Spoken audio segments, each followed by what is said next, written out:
하나님이 쓰시는 사람이라는 주제로 몇 주간 말씀을 전하고 있습니다. 두 주간 앞에서 지난주에는 특별한 행사가 있어서 건너뛰었지만 그 앞 두 주간에 하나님이 어떤 사람을 쓰시는가. 첫째, 매 순간 주님을 바라보고 성실함으로 주님과 동행하는 사람을 쓰신다고 말씀을 드렸습니다.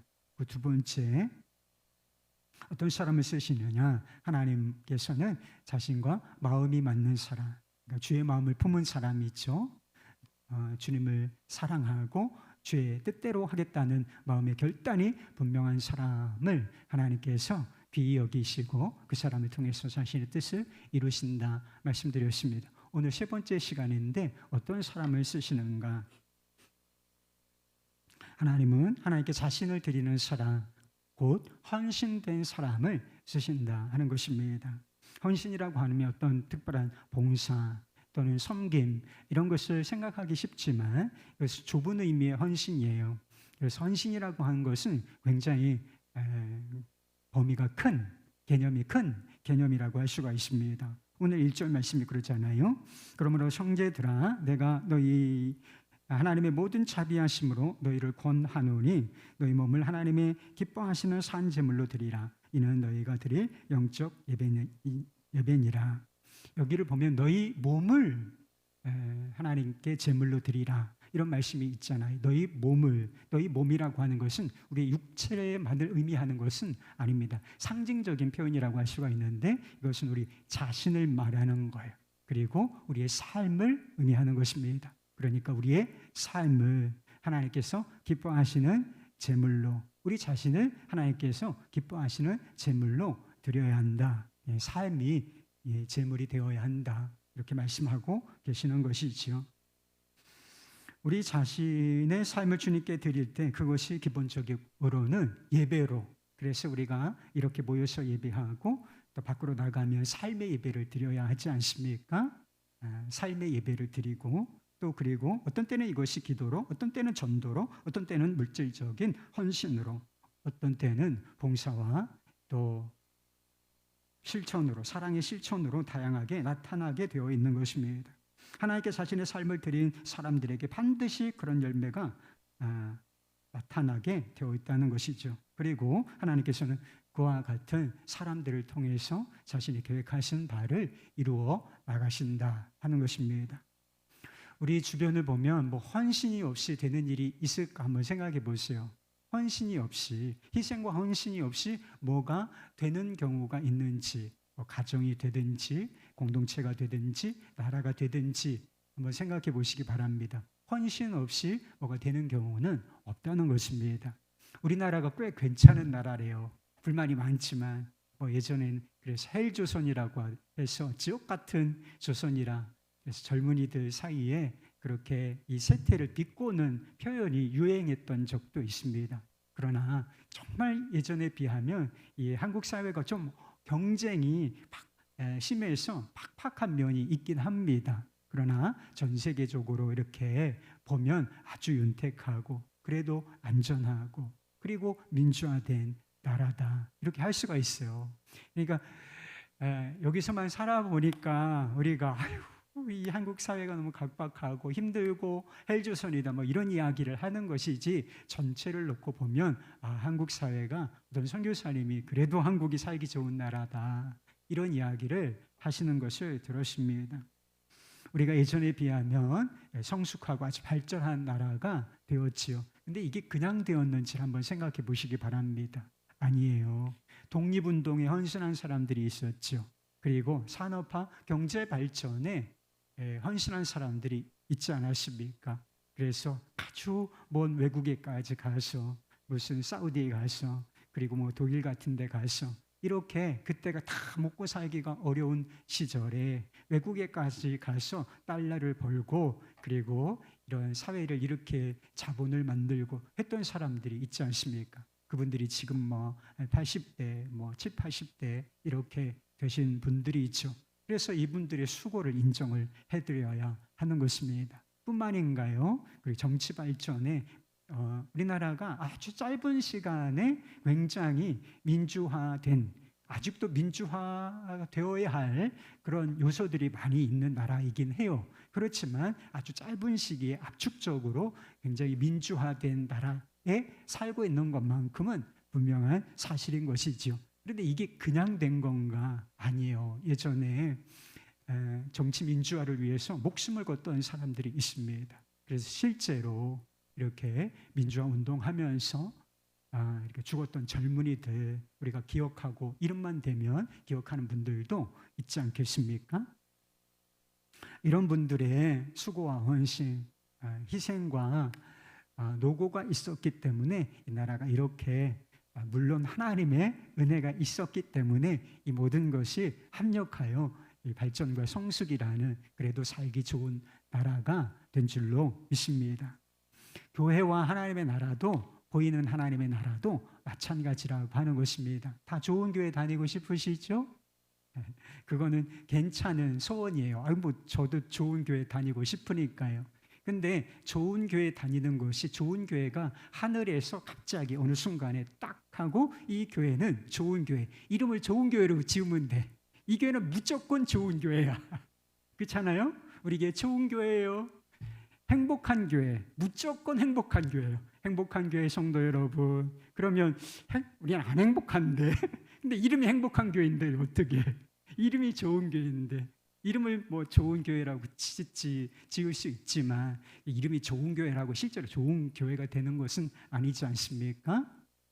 그래서 담임 목사가 잘하면 되나, 우리 장로님들 뭐 리더십들이 잘하면 되나, 물론 그래야 되죠. 하는 역할이 좀 비중이 있으니까 잘해야 하는 것은 마땅합니다. 그래서 목사님 잘하세요 이렇게 얘기해도 괜찮습니다. 그런데 한두 사람이 잘해서 좋은 교회가 되는 것은 결코 아니라고 하는 것입니다. 이 교회라고 하는 것은 다양한 측면이 있어요. 그래서 곳곳에서 헌신과 수고가 꼭 있어야 좋은 교회가 만들어질 수가 있다는 것입니다. 그래서 모든 성도들의 하나님을 사랑하고 교회를 사랑하는 사람들의 기도와 수고와 그리고 땀, 통칭해서 헌신으로 세워지는 나라, 이것이 바로 하나님의 나라고 교회인 줄 믿습니다. 그렇게 세워진 교회 안에서 좋은 교회 세워지면 정말 복음적인 사랑의 공동체가 세워지면 누가 수지 맞을 것 같아요? 누가 수지 맞을 것 같습니까? 제가 수지 맞을 것 같아요? 그렇죠. 저도 혜택을 누리지만 여기에 있는 모두가 다 그 좋은 공동체, 복음적인 공동체의 혜택을 누리게 되는 것입니다. 그래서 부족한 구석이 보이면 내가 좀 섬겨야 할 부분이다, 기도해야 할 부분이다, 이렇게 생각하면 아주 정확하게 주님의 관점으로 보게 되는 것입니다. 모든 그리스도인은 하나님의 나라를 섬기도록 부르심을 받았어요. 그러나 실제로 하나님의 손에 붙들려서 쓰임을 받는 사람들은 소수라는 거죠. 성경의 원리를 보면 하나님께서 쓰시는 사람은 항상 소수였던 것을 알 수가 있어요.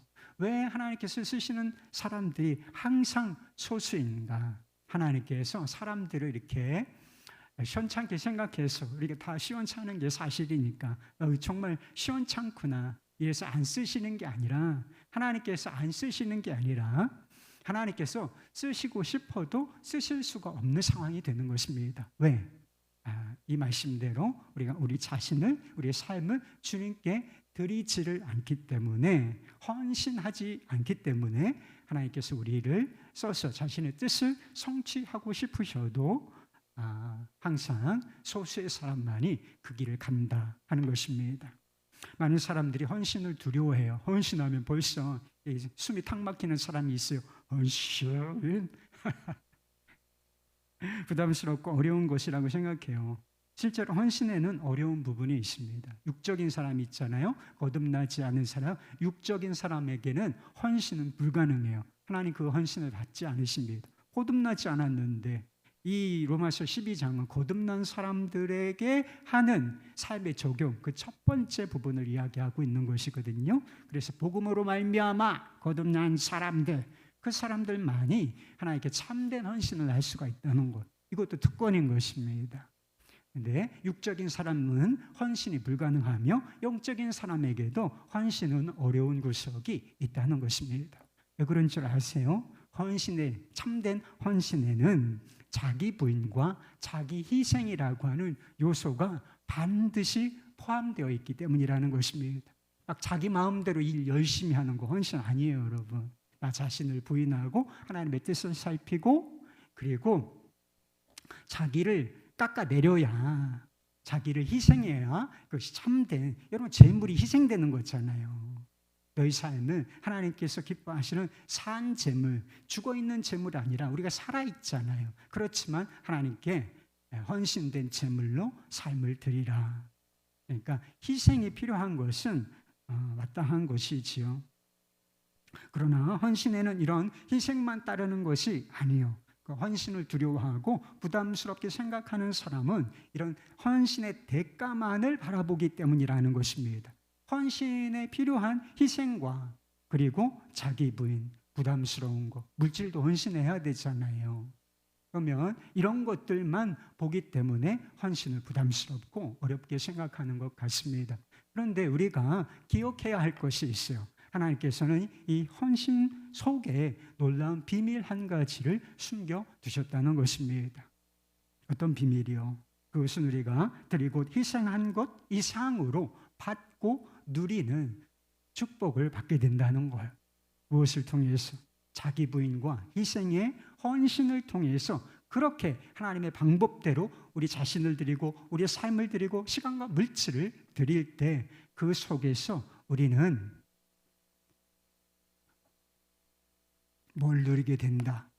우리가 드린 것 이상을 받게 되고 그리고 진정한 축복을 누리게 된다는 것입니다. 어떤 노부부가 있었다고 해요. 그들은 성서협회를 비롯해서 여러 자선활동에 기부금을 내달라는 요청을 받곤 했다는 것입니다. 저희 교회가 큰 교회가 아닌데도 공문이 많이 와요. 공문이 많이 와서 여기 좀 도와주십시오. 그래서 50만 원씩, 100만 원씩 또 그 이상으로 이렇게 도움을 요청하는 데가 심심치 않게 있습니다. 다 도울 수 있을까요? 다 그렇게 하지는 못해요. 그래서 꼭 필요한 것에 이렇게 이제 우리가 돕고 있는데 그래도 열심히 도우려고 하는 것입니다. 이런 요청들을 받았다고 하는 것입니다. 그런데 어느 날 부인이 이런 불평을 했다는 거예요. 신앙생활 때문에 너무나 손해가 커요. 저축할 돈이 하나도 남지 않았어요. 그러자 남편이 이런 이야기를 했다는 것입니다. 그러시오. 은혜는 많은 걸 이루시오. 그러나 여보, 당신도 알다시피 믿음을 가진 후로는 다 떨어진 낡은 옷도 없어졌고 밤늦게까지 밖에 나가서 술을 마시다가 시비가 붙어 양쪽 눈이 퍼렇게 멍든 채 고주망태가 되어 집에 오는 일도 사라졌소. 바로 믿음 때문이요. 과거에는 술을 너무 많이 마셔대는 바람에 코가 딸기코로 변하기 일보 직전이었지만 지금은 그런 현상이 보이지 않소. 당신도 잘 알지 않소.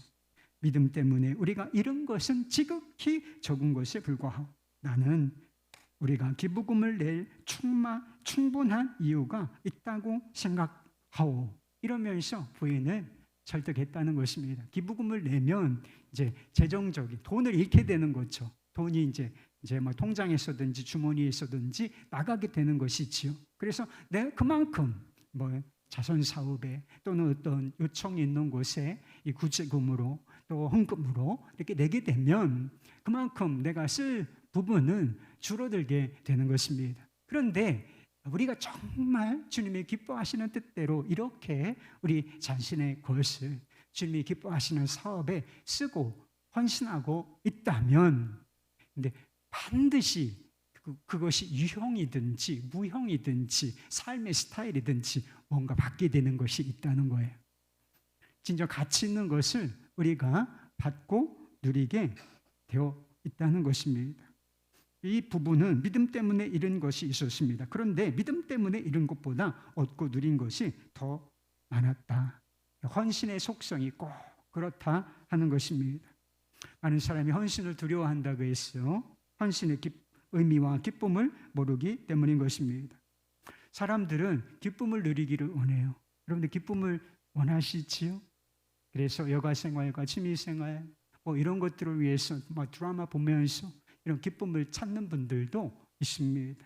친구들을 만나서 교제하는 기쁨도 있죠. 다 뭐 가치 있는 기쁨이다 이렇게 말할 수가 있다는 것이죠. 그런데 이런 것에도 뭐 진짜 기쁨이고 그리고 소중한 면이 있습니다. 그런데 문제는 이런 기쁨은 너무나 깊이가 얕고 그리고 유효 기간이 너무나 짧다는 것입니다. 좋은 음식 먹으면 그게 뭐 그 기쁨이 뭐 일주일 갑니까? 먹을 때 그뿐이죠. 교제의 기쁨도 있죠. 그러나 이것이 기간이 오래 가는 것은 아니라는 것이지요. 우리는 기쁨이 필요한 존재입니다. 그래서 기쁨이 있어야 삶에 생기가 도는 존재들인 것이지요. 그러나 이런 기쁨은 우리 마음 깊은 곳까지 도달하여 우리 삶에 활기를 주기에는 충분치 않다는 것입니다. 그래서 사람들이 기쁨, 즐거움을 찾아서 헤매지만 늘 허탈한 거예요. 늘 허탈하고 또 외롭다는 느낌을 갖고 또 기쁨의 목이 마른 채로 살아가는 사람들이 너무나 많다는 것입니다. 그러나 헌신을 통해서 누리는 기쁨이 있는데 헌신을 통해서 누리는 기쁨은 차원이 다르다는 것입니다. 사도 바울은 너희 몸을 하나님이 기뻐하시는 거룩한 산 제물로 하나님이 기뻐하시는 거룩한 산 제물로 드리라 이렇게 말했다는 것입니다. 우리의 삶을 하나님께서 기뻐하시는 곳에 헌신하라라고 하는 뜻이죠. 하나님 기뻐하시는 것이 있잖아요. 우리가 성경을 읽어보면 하나님이 뭘 기뻐하시는지 알게 돼요. 그렇죠? 구제를 기뻐하시잖아요. 다른 사람 어려울 때 내버려 두지 않고 조금 돕는 거, 그의 필요를 채워주는 거 하나님께서 기뻐하시는 일이죠. 복음 전파를 기뻐하실까요? 우리가 서로 사랑하는 것을 기뻐하실까요? 선교를 기뻐하실까요? 이런 것들을 다 기뻐하신다는 것이지요. 하나님께서 기뻐하시는 것, 이것이 헌신하라는 것입니다. 그렇다면 생각해 보세요. 우리의 헌신이 하나님께 기쁨이 된다면 우리에게 그것이 고역이 되겠습니까? 노동이 되겠습니까? 하나님은 우리의 헌신을 받으시고 참 기뻐하시는데 참 구제하는데 하나님께서 너 잘했다. 하나님 기쁘게 그것을 받으시고 또 일하시는데 실제로 그 헌신을 한 사람은 너무 그 희생이 고통스럽고 헌신이 너무 슬프고 고역이 되고 노동같이 되겠느냐 하는 것입니다. 그렇지가 않다는 것입니다. 하나님은 노동 감독관 같은 분이 아니에요. 그렇게 오해하시는 분들이 있지만 하나님은 우리의 고역과 슬픔을 먹고 사시는 분이 아닙니다. 헌신을 하지만 기쁘게 헌신하고 헌신을 통해서 기쁨을 누리고 그것이 하나님께도 기쁨이 되게 하신다 하는 것을 믿으시기를 바랍니다. 우리가 왜 깊이 있는 기쁨에도 종류가 있단 말이에요. 깊이 있는 기쁨을 누리지 못하고 얄팍한 기쁨에 만족하며 사는가? 이 헌신의 기쁨을 알지 못하기 때문인 것입니다. 하나님께서 기뻐하시는 일에 우리 자신을 드리지 않고 있기 때문인 것입니다. 예수님께서 받으신 사명은 이 땅에 오셔서 우리를 위하여 십자가를 지시는 것이었습니다. 십자가는 희생과 포기, 자기 부인, 자기 죽음을 의미하는 것이지요. 자신의 모든 것을 쏟아부어야만 감당할 수 있는 사명, 그것이 바로 십자가였던 것입니다. 그러나 예수님께서는 자신이 감당해야 하는 희생과 고통만을 바라보지 않으셨다는 것.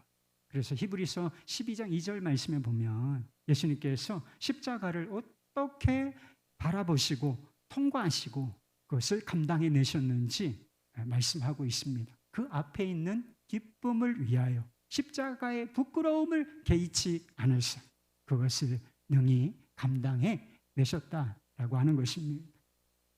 헌신의 열매와 그것이 가져오는 기쁨을 보시고서 십자가 그 고난의 길, 고통의 길, 죽음의 길을 걸으셨다라고 말씀하고 있는 것입니다.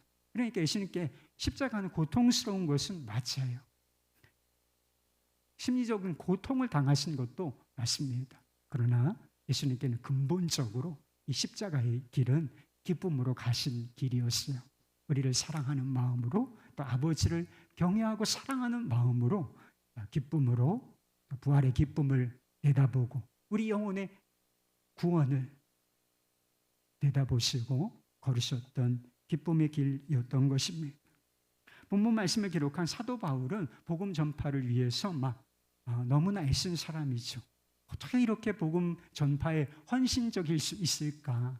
이렇게 생각할 만한 그런 사람이에요. 한 사람을 통해서 이렇게 많은 사람들이 주 예수 그리스도를 영접하고 교회가 세워질 수 있을까? 이렇게 생각할 만한 그런 분이십니다.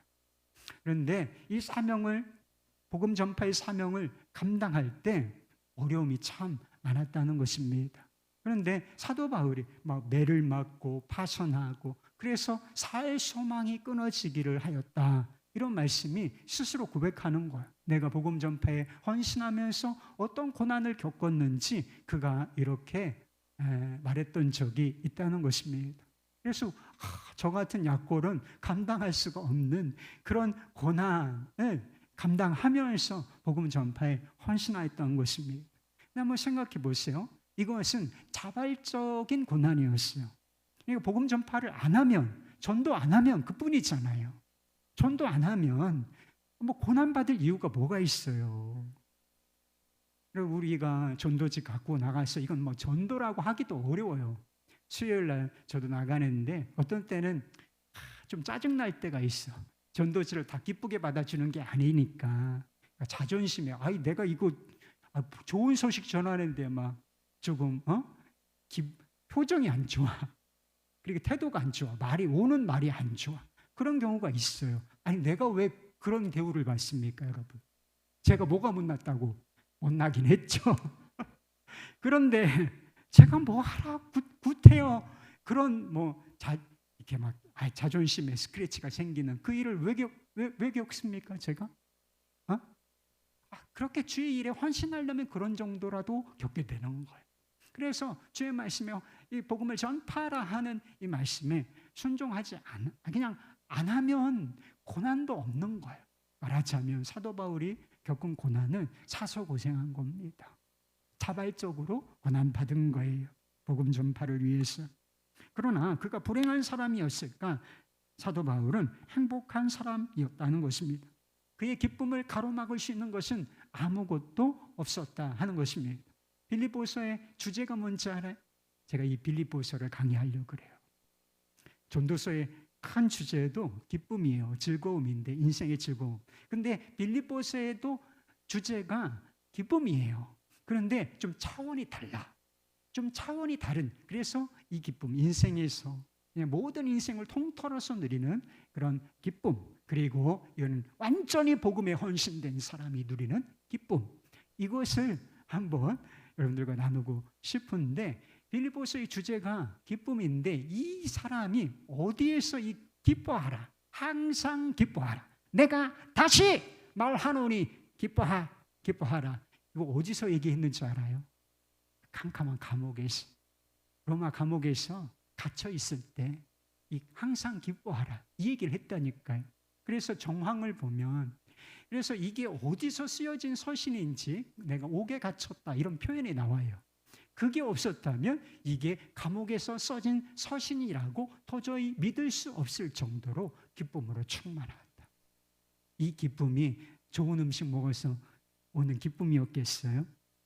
일이 잘 돼서 오는 기쁨이었겠습니까? 아니란 말이에요. 주의 복음을 전파하라, 글쎄 복음을 전파하라 하신 말씀에 온전히 순종하면서 장애도 있고 고난도 있고 모든 것이 좋은 상황은 아니었지만 이 복음으로 주변이 환해지는 것을 보면서 그가 영적인 기쁨을, 아주 깊이 있는 기쁨을 누렸다는 것입니다. 김형석 교수님이 100년을 살아보니라는 책에서 지금은 100세가 넘으셨는데 90몇 세 때, 99세 때신가 이 책을 썼대요. 그런데 자신의 행복론, 행복하고 싶죠? 그런데 뭐가 행복하냐? 인생은 어떤 때 행복하냐 그 이야기를 하셨는데 뭐라고 말씀하셨느냐 하면 모든 남녀는 인생의 끝이 찾아오기 전에 후회 없는 삶을 찾아야 한다. 그것은 사랑이 있는 고생이다. 사랑이 없는 고생은 고통의 짐이지만 사랑이 있는 고생은 행복을 안겨주는 인생이다. 행복을 안겨주는 것이 인생이다. 그래서 행복하려면 어떻게 해야 된다는 거예요? 고생해야 된다는 거예요. 고생을 하는 그냥 무조건 고생이 아니라 사랑이 없는 고생은 그냥 고생하는 거예요, 진짜. 그런데 거기에 사랑이 붙으면 사랑이 있어요. 사랑하기 때문에 고생하는 거예요. 고난받는 거예요. 그러면 그게 행복이라는 거예요. 돌아보면 그것이 있었기 때문에 행복했다. 이렇게 고백할 수가 있게 된다는 것입니다. 여러분, 사람은 좋은 옷, 좋은 음식을 먹는 것으로 만족할 수 없는 존재입니다. 좋은 집에서 편안하게 사는 것으로 만족할 수 없는 존재인 것입니다. 사람이라는 것이 의미가 있어야, 자신의 삶에 의미가 있어야 거기서 기쁨과 행복을 누리게 되는 것입니다. 여러분, 인생이 아무리 고생스러워도 그 고생에 의미가 있으면 견딜 수가 있는 것입니다. 견디는 것을 넘어서 기쁨과 행복을 맛볼 수가 있다는 것이죠. 여러분, 부모님들 계시죠? 부모님들이 계시는데 자식 양육하는 것, 키우는 것이 쉬워요? 고생이 돼요? 고생이 좀 되잖아요. 그러니까 자식을 양육하는 거 너무 쉽다. 뭐 누구한테 다 맡기는 겁니까? 자식 속 썩어야 돼요. 속도 썩고 에너지도 많이 쓰고. 그래서 한 사람 키우다가 두 사람 키우면 따따블이 돼. 들어가는 에너지. 그래서 막 먹여 살려야 되죠. 교육시켜야 되죠. 그래서 온갖 수고를 다 하는 거예요. 그런데 우리 어머니 또 아버지들 돌아보면 이 고생이라고 느껴집니까? 안 느껴집니까? 야, 배상받아야 되겠다. 이렇게 생각하는 뭐 조크로 그런 이야기를 할 수는 있지만 자식에게 야, 나 고생했으니까 너 배상해. 이렇게 말하는 부모는 없어요. 고생스러웠던 시간 다 잊어먹습니다. 고생을 했는데 꼭 고생을 안 한 것 같아요. 왜 그렇습니까? 거기에 사랑이 있기 때문이고 그 사랑을 통해서 고생이 기쁨과 행복으로 변해버렸기 때문인 것입니다. 대부분의 사람들이 열심히 사는 것 같습니다. 게으른 사람들 조심하세요. 게으른 거 좋은 거 아니라고 했죠. 게으른 것은 악한 것과 동급이라고 했습니다. 그런데 대부분의 사람들이 뭐 게으른 사람이 없는 건 아니지만 열심히 살아요. 열심히 살아. 그래서 어떤 사람들은 예전에 대학 가려면 3당 사락이라는 이야기가 있었어요. 그래서 3시간 자면 붙고 좋은 대학 얘기하는 거죠. 4시간 자면 떨어진다. 저희 때 뭐 그런 이야기가 있었어요. 저는 많이 잤습니다. 그리고 막 성공하려면 아침잠을 출근을 몇 시에 해야 돼요? 원래 9시 출근인데 한 7시쯤 그 이전에 나가야 되잖아요. 제가 새벽기도 마치고 차를 타고 쭉 갈 때 보면 6시 반쯤에 출근하는 사람 굉장히 많이 발견하시고 있습니다. 얼마나 열심히 살아요. 잠이 부족할 정도로 일에 매달리고 공부에 매달리는 사람이 많다는 것입니다. 근데 문제는 무엇이냐? 문제는 그런 우리가 열심을 내는데 열심을 낼 만한 의미가 있느냐? 열심을 낼 만한 의미가 있느냐? 이게 문제라 하는 것입니다. 열심히 사는 것처럼 보이지만 벽돌을 쌓다가 허물었다가 벽돌을 쌓다가 허물었다가 이렇게 반복하는 것처럼 살고 있다면 그 열심과 수고가 무슨 의미가 있겠습니까? 어떤 사람도 자신의 삶이 의미 없이 끝나버리기를 원치 않죠. 그래서 의미 없, 그냥 숨이 이렇게 떨어질락 말락 하는데 그리고 자녀들이 이렇게 둘러싸서 나를 사랑하는 사람들이 둘러싸서 나의 임종을 지켜보고 있어요. 그래서 마지막 말을 뭐 하고 싶어요? 의미 없다.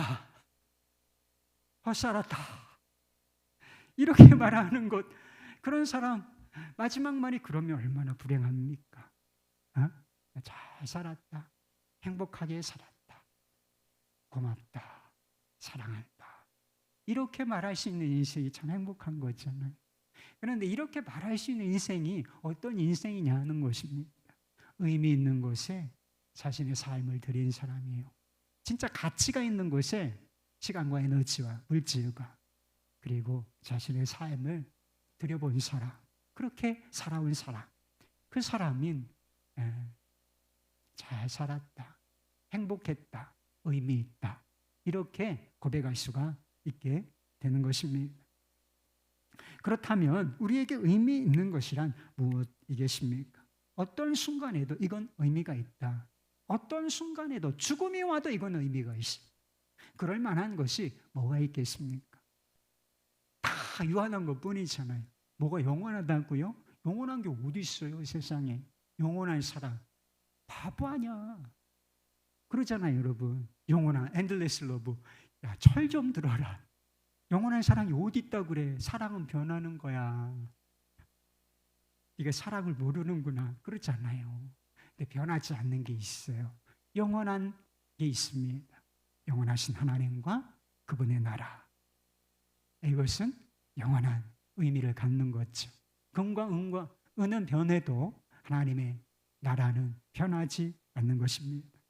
시간이 갈수록 더 또렷해지고 분명해지는 것, 그것이 바로 하나님의 나라인 것입니다. 그 나라를 위하여 자신의 삶을 드린 사람, 진짜 전무, 진짜를 위해서 자신의 삶을 걸고 그리고 삶의 자원들을 드린 사람, 산재물이 되는 사람은 행복한 사람인 거예요. 그리고 그 삶을 통해서 기쁨과 행복을 누리게 되어 있는 것입니다. 짐 엘리엇의 이야기를 아시는 분들이 많이 있으실 것입니다. 제가 한두 번 얘기를 드린 적이 있어요. 삶의 창끝이라는 영화, 아주 오래된 영화인데 짐 엘리엇이라는 젊은 선교사의 이야기가 창끝이라는 이런 영화로 만들어졌던 적도 있습니다. 짐 엘리엇이 휘튼 대학 출신인데 젊은 시절에 은혜를 받았어. 불을 받은 거야. 그래서 내 삶을 이제 하나님이 기뻐하시는 선교에 쏟아붓겠다, 이런 결정을 했다는 것입니다. 그래서 선교 훈련을 받았어요. 그리고 선교 훈련을 마치고서 정탐 훈련 같은 것을 가요. 정탐도 가고 적응 훈련 같은 것들을 합니다. 이래서 미국에서는 이 선교사 파송 제도가 아주 잘 돼 있기 때문에 그냥 잘 안 보내요. 그래서 정탐도 보내고 현지 적응 훈련도 이렇게 하고 하는데, 본격적으로 선교를 하기 하기도 전에, 맞아, 적응 훈련, 적응기에 이 인디언 부족에게 복음을 전하다가 인디언의 독침 공격을 받아서 순교하고 말았습니다. 인간적으로 보면 얼마나 안타까운 상황이겠습니까? 한 신문은 그의 죽음을 두고서 좀 안타까운 내용인데 조금 비뚤어진 내용으로 그의 죽음을 평가했어요. 이게 무슨 낭비냐?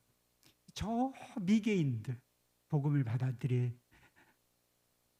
준비도 안 되어 있는 저 미개인들에게 이 생대 같은 젊은이들이 가서 복음을 전하다가 이렇게 황망하게 죽었다니, 이게 도대체 무슨 낭비인가? 이런 기사 제목을 냈다는 것입니다. 그러나 그의 삶은 결코 낭비가 아니었습니다. 그는 그가 원하는 대로 아주 가치 있고 의미 있는 삶을 살다가 짧은 삶이었지만 그렇게 하나님께 간 사람이었습니다. 언젠가 큐티 노트에 그는 이런 글을 적어 놓았다는 것입니다. 결국 끝까지 붙들 수 없는 것이 있다. 그리고 놓칠 수 없는 것도 있다. 결코 놓칠 수 없는 일을 위하여 결국 끝까지 붙들고 있을 수 없는 것을 바치는 사람이 있다. 결코 놓칠 수 없는 그 무엇을 위하여 결국 끝까지 붙들고 있을 수 없는 그것을 바치는 사람은 결코 어리석은 사람이 아니다. 젊음은 지나가는 것이다. 그렇잖아요. 제 젊음도 지나가고 있어요. 명성도 자기 만족과 쾌락도 그리고 물질도 결국은 붙들고 있을 수 없다. 그것을 버리고 포기하는 자는 결코 어리석은 자가 아니다. 오 하나님, 오래 살기를 구하지 않습니다. 의미 있는 삶을 살기를 원합니다. 주의 뜻을 이루는 일에 제 삶이 쓰임받기를 소원합니다. 주여, 나를 불태워 주소서. 어떤 사람이 어리석은 사람이요, 결국은 놓아버릴 수밖에, 붙들고 있을 수 없는 것을 끝까지 붙들고 사는 사람, 거기에 인생을 거는 사람, 이 사람이 정말 어리석은 사람이지요. 정말 지혜로운 삶, 의미 있는 삶을 사는 사람은 어떤 사람입니까? 결코 놓칠 수 없는 것을 위하여 지나가는 것들, 잠깐인 것들, 우리에게 머물러 있는 것들을 바치는 사람, 이 사람이 지혜로운 사람인 것입니다. 문제는 어떻게 이런 헌신이 가능한가? 그래서 억지로 지는 십자가에 은혜가 있다, 이런 이야기가 있어요. 하기 싫은 일을 할 때만 꼭 억지로 지는 십자가에 은혜가 있대. 하기 싫으면 하지 마요, 여러분. 하기 싫으면 하지 말라고. 뭐 억지로 지는 십자가에 은혜가 있다고 이러면서 억지로 하지 말고, 억지로 하는 거 주님께 기쁨이 안 돼요. 기쁨으로 하라 그랬지 언제 억지로 하라 그랬습니까? 그러나 근본적으로 십자가는, 헌신의 십자가는 억지로 질 수가 없는 것입니다. 어떤 사람이 이 헌신의 십자가를 기꺼이 기쁨으로 질 수 있겠습니까? 단 한 종류의 사람밖에 없어요. 그리스도께서 우리를 위하여 어떤 헌신과 희생을 하셨는지, 하나님 아버지께서 우리를 어찌 얼만큼 사랑하셨는지, 그것을 원인격으로 부딪혀 본 사람, 그 헌신과 희생, 그 사랑에 자가 부서져 보고 마음이 깨져 본 사람, 그 사람이 진짜 헌신을 할 수가 있는 사람인 것입니다. 하나님께서 우리에게만 너 하나님께서 기뻐하시는 산 제물로 너희 삶을 드리라, 손해보는 것 같습니까? 그렇게 말씀하신 게 아니라 하나님께서 먼저 우리에게 헌신을 요구하시기 전에, 이건 마땅한 거예요. 헌신을 요구하시기 전에 먼저 하나님께서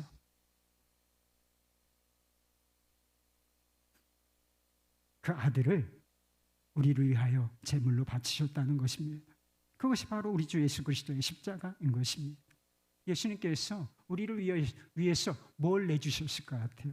시간을 내주셨습니까? Of course. 돈을 내주셨을까요? 그건 뭐 잘 모르겠고. 그런데 모든 것을 내어주셨다.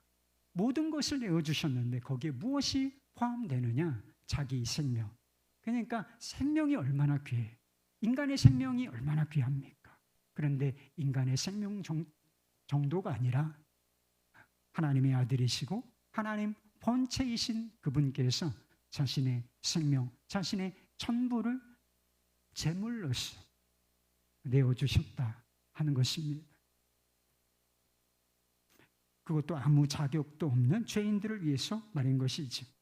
십자가란 무엇입니까? 가장 가치 없는 존재들. 우리가 그렇잖아요. 오히려 동물이나 이 나무나 꽃 이런 게 나아요. 걔네들은 죄를 지은 게 아니잖아.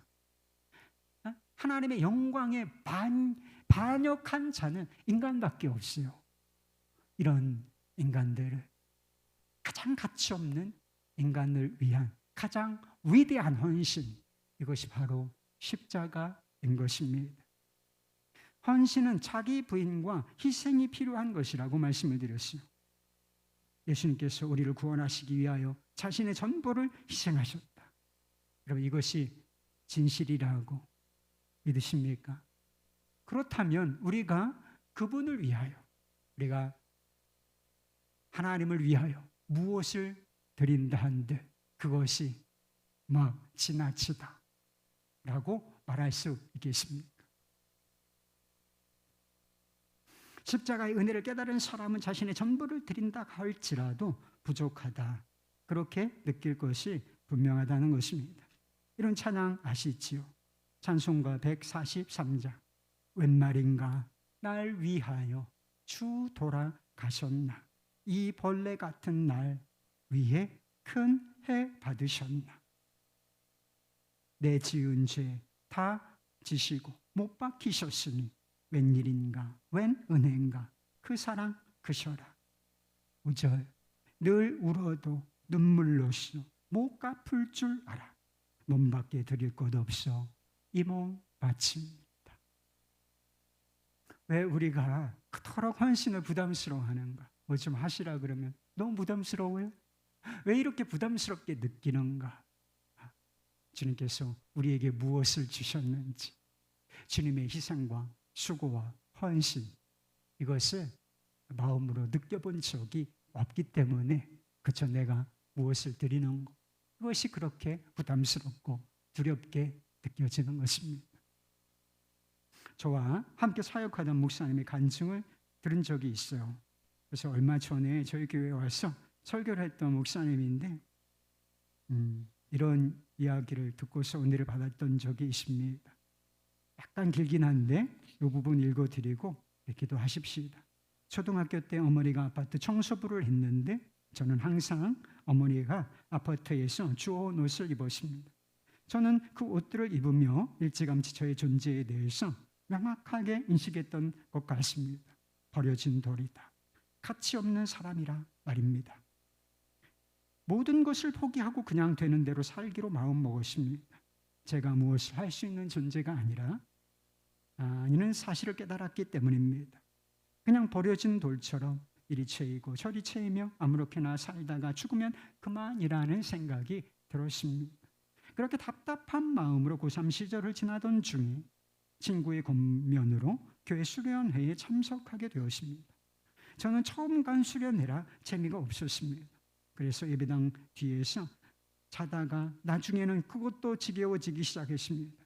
그러던 중 앞에서 찬양하며 눈물을 흘리는 찬양단이 눈에 띄었습니다. 왜 저렇게 노래를 부르면서 우는지 이해할 수가 없었습니다. 저는 궁금한 마음에 조금 앞으로 나갔습니다. 그저 찬양 가사를 보기 시작했습니다. 그리고 곧바로 찬양 가사 한 구절이 저의 눈을 눈물로 멀게 만들었습니다. 십자가 고통당하사 버림받고 외면당하셨네. 짓밟힌 장미꽃처럼 나를 위해 죽으셨네. 그때 예수님께서 저희 가슴에 대고 내가 너를 안다. 내가 당한 고난은 내가 다 보았다. 너의 죄를 씻기 위해서 내가 당한 고난보다 더 무거운 십자가로 내가 이미 고통받았다. 내가 너를 위해 죽었다라고 말씀하시는 것 같았습니다. 순간 저의 19년 간에 짓밟힌 인생의 의미를 깨달았습니다. 저는 저의 버려진 돌과 같았던 삶을 통해서 저 때문에 짓밟혔던 예수님을 진정으로 깨달을 수 있었습니다. 그 이후로 꿈이라는 것이 생겼습니다. 바로 예수님을 위해서 사는 꿈입니다. 이런 간증을 했던 적이 있어요. 아무 의미, 그냥 버려진 돌처럼 그냥 살다가 어떻게 19살에 이런 생각을 하게 됐죠. 그만큼 인생이 힘들었다는 거. 버려진 돌처럼 이리 채이고 저리 채이고 했던, 그저 이렇게 살다가 죽으면 그만일 뿐이다, 이렇게 생각했던 이 청년에게 인생의 비전이 생긴 까닭이 무엇입니까? 바로 자신을 위해서 버려지고 짓밟히고 죽임당하신 예수님의 십자가, 그 십자가가 마음에 와서 부딪히고 마음이 깨지고 삶이 깨지고 새로워졌기 때문인 것입니다. 사랑하는 여러분, 예수 그리스도의 헌신, 이 놀라운 헌신, 가장 가치 없는 사람들을 위한 가장 가치 있고 위대한 헌신, 이 헌신을 받아들이실 수 있기를 바랍니다. 그러면 우리 마음속에서도 예수님을 위해서 살고자 하는 그런 비전, 한순간 아니고 평생 주님을 위해서 살아가야 하겠다라고 하는 비전이 생길 것입니다. 그리고 그 비전, 을 통해서 삶이 의미가 있고 그리고 행복하고 그리고 하나님께서 주시는 인생이 될 줄로 믿습니다. 우리 함께 찬양하고 기도하십시다.